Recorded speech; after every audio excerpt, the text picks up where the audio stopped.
بسم اللہ الرحمن الرحیم۔ السلام علیکم ناظرین۔ ڈپٹی کمشنر آفس لاہور میں کنسلٹنٹ انسداد منشیات مہم سیدذوالفقار شاہ نے ایڈیشنل ڈپٹی کمشنر جنرل شاہدعباس سے خصوصی ملاقات کی۔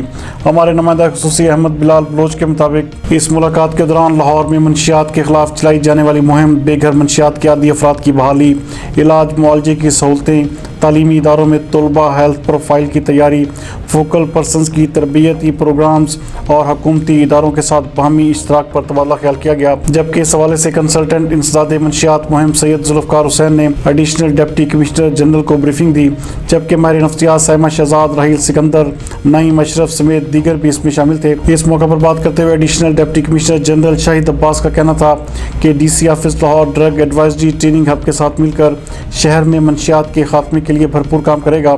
لاہور میں منشیات کے عادی افراد کی بحالی کے لیے حکومت بے پناہ کام کر رہی ہے۔ انہوں نے مزید کہا کہ منشیات کے خلاف ڈرگ ایڈوائزری ٹریننگ ہب کی خدمات قابل ستائش ہیں، جبکہ منشیات کے عادی افراد کی بحالی کے لیے مخیر حضرات کے ساتھ مل کر علاج معالجے کی سہولتیں بھی فراہم کی جائیں گی۔ جبکہ کنسلٹنٹ انسداد منشیات مہم سیدذوالفقار شاہ کا کہنا تھا کہ منشیات کا مسئلہ انتہائی اہم ہے، جس کے لیے ہم سب کو مل کر کام کرنا ہوگا۔ انہوں نے کہا کہ شہر میں 10,000 بے گھر منشیات کے عادی افراد سڑکوں پر موجود ہیں، جبکہ لاہور میں منشیات کے بڑھتے ہوئے رجحان کو کم کرنے کے لیے تمام سرکاری اداروں کے ساتھ مل کر جامع حکمت عملی بھی تیار کی جا رہی ہے۔